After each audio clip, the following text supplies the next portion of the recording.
Govinda Greens, premium and limited plots, prime location, destination that define your status. In front of Ames, Govinda Greens. नए variant Omicron के डर से दुनिया भर में प्रतिबंध लगने शुरू हो गए हैं। इस वेरिएंट पर चर्चा के लिए पीएम नरेंद्र मोदी ने शनिवार को अफसरों की एक इमरजेंसी मीटिंग बुलाई। उन्होंने कहा कि नए वेरिएंट को लेकर हमें अभी से अलर्ट होने की जरूरत है। अंतर्राष्ट्रीय यात्राओं में छूट देने की जो योजना है उसके बारे में फिर से समीक्षा करनी चाहिए। बैठक में पीएम मोदी ने कहा कि अंतर्राष्ट्रीय यात्राओं में छूट देने की जो योजनाएं हैं उनकी फिर से समीक्षा की जानी चाहिए। लोगों को और ज्यादा सतर्क होने की जरूरत है। मास्क और सोशल डिस्टेंसिंग जैसी चीजों का पालन सही तरीके से करना चाहिए। कांग्रेस के पूर्व अध्यक्ष राहुल गांधी ने कोरोना के नए वेरिएंट को गंभीर खतरा करार देते हुए कहा, अब केंद्र सरकार को सभी देशवासियों का कोविड टीकाकरण करने के प्रति गंभीर हो जाना चाहिए। उन्होंने ट्वीट कर एक चार्ट शेयर करते हुए कहा, अब तक देश में सिर्फ 31.19% आबादी को ही कोरोना की वैक्सीन के दोनों डोज लगाई गई हैं। दक्षिण अफ्रीका में कोरोना का नया वेरिएंट मिलने के बाद सीएम केजरीवाल ने पीएम मोदी से इंटरनेशनल उड़ानें बंद करने की मांग की है। केजरीवाल ने पीएम से आग्रह किया है, जहां कोविड-19 का नया वेरिएंट मिला है वहां से तुरंत उड़ानें बैन कर दी जाएं। किसानों का 29 नवंबर को होने वाला ट्रैक्टर मार्च स्थगित हो गया है। 4 दिसंबर को संयुक्त किसान मोर्चा की बैठक होगी, जिसमें सरकार के रुख की समीक्षा कर अगली रणनीति बनाई जाएगी। सिंघू बॉर्डर पर शनिवार को संयुक्त किसान मोर्चा की बैठक में इस पर फैसला लिया जाएगा।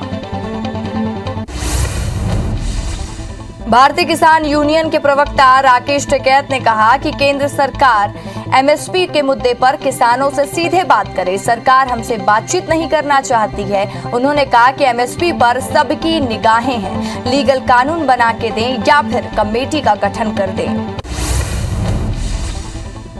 कृषि मंत्री नरेंद्र सिंह तोमर ने कहा, संसद सत्र के शुरू होने के दिन कृषि कानूनों को संसद में रद्द करने की प्रक्रिया पूरी की जाएगी।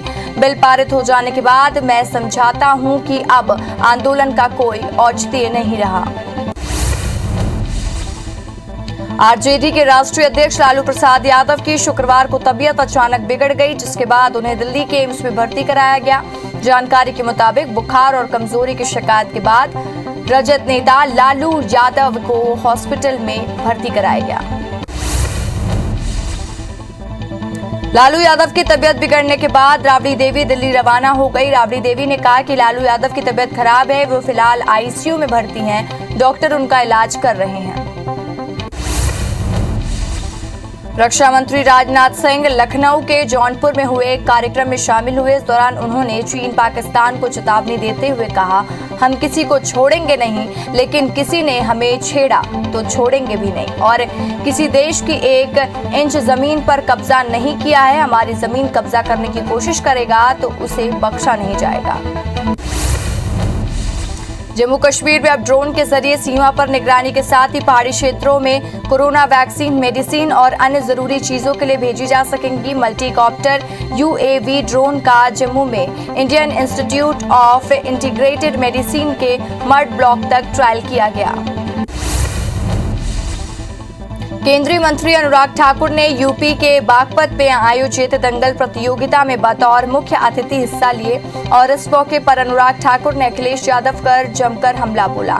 उन्होंने कहा कि अखिलेश खेल स्पर्धाओं पर सवाल उठाते हैं, लेकिन अगर अपने खिलाड़ियों को आगे बढ़ने का मौका मिले तो इसमें बुराई क्या है। मौसम विभाग ने आगामी दिनों में दक्षिणी भारत के कई राज्यों के लिए बारिश का अलर्ट जारी किया। चेन्नई में जहां 26 नवंबर की रात से ही मूसलाधार बारिश हो रही है, लगातार हो रही बारिश से कई इलाकों की स्थिति बिगड़ चुकी है। इसी को देखते हुए भारतीय मौसम विभाग ने चेन्नई समेत तटीय तमिलनाडु के लिए रेड अलर्ट जारी कर दिया है। कुछ दिन की राहत के बाद दिल्ली में एक बार फिर गहराते प्रदूषण से हवा खतरनाक हो गई है। कम तापमान और धीमी हवाओं के कारण पैदा हुई मौसम संबंधी प्रतिकूल परिस्थितियों के कारण वायु प्रदूषण का स्तर खतरनाक स्थिति में पहुंच गया है। वहीं वायु गुणवत्ता सूचकांक 406 दर्ज की गई है। कोरोना के नए वेरिएंट को लेकर छत्तीसगढ़ में भी अलर्ट जारी किया गया है। संक्रमितों के संपर्क में आए 17 से अधिक लोगों के टेस्ट किए जाएंगे। बता दें कि प्रदेश में विदेश या देश के नए वेरिएंट के क्षेत्र में लोग आ रहे हैं। अगर ये लोग संक्रमित हुए तो उनके सैंपल की एडवांस जांच होगी। साथ ही सख्ती बरतने के निर्देश भी जारी किए गए।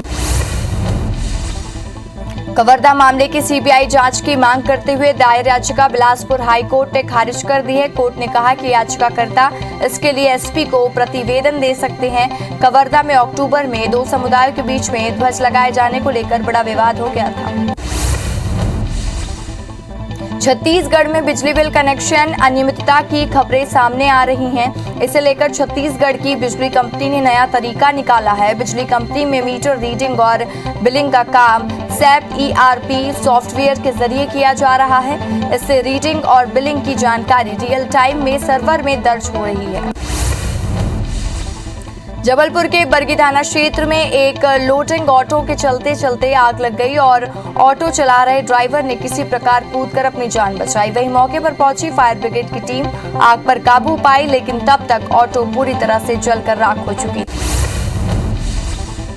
ठंड बढ़ने से पेंड्रा इलाके का पारा गिर गया। पेंड्रा क्षेत्र में सीजन का सबसे न्यूनतम तापमान दर्ज किया गया है। पेंड्रा में न्यूनतम तापमान 10.10 डिग्री सेल्सियस पहुंच चुका है। वहीं अमरकंटक पे पारा 9 डिग्री सेल्सियस पर है। पारा गिरने से इलाके में कड़ाके की ठंड पड़ रही है। इंदौर भले ही स्वच्छता के मामले में 5वीं बार अव्वल बना, लेकिन शहर में अभी भी पीने के पानी की किल्लत है। शहर के रहवासी इलाकों में वाटर सप्लाई सिस्टम अभी तक सुधर नहीं पाए हैं। ऐसे में अमृत योजना फेज 1 के तहत वाटर सप्लाई को सुधारने के लिए पाइपलाइन बिछाई जा रही है।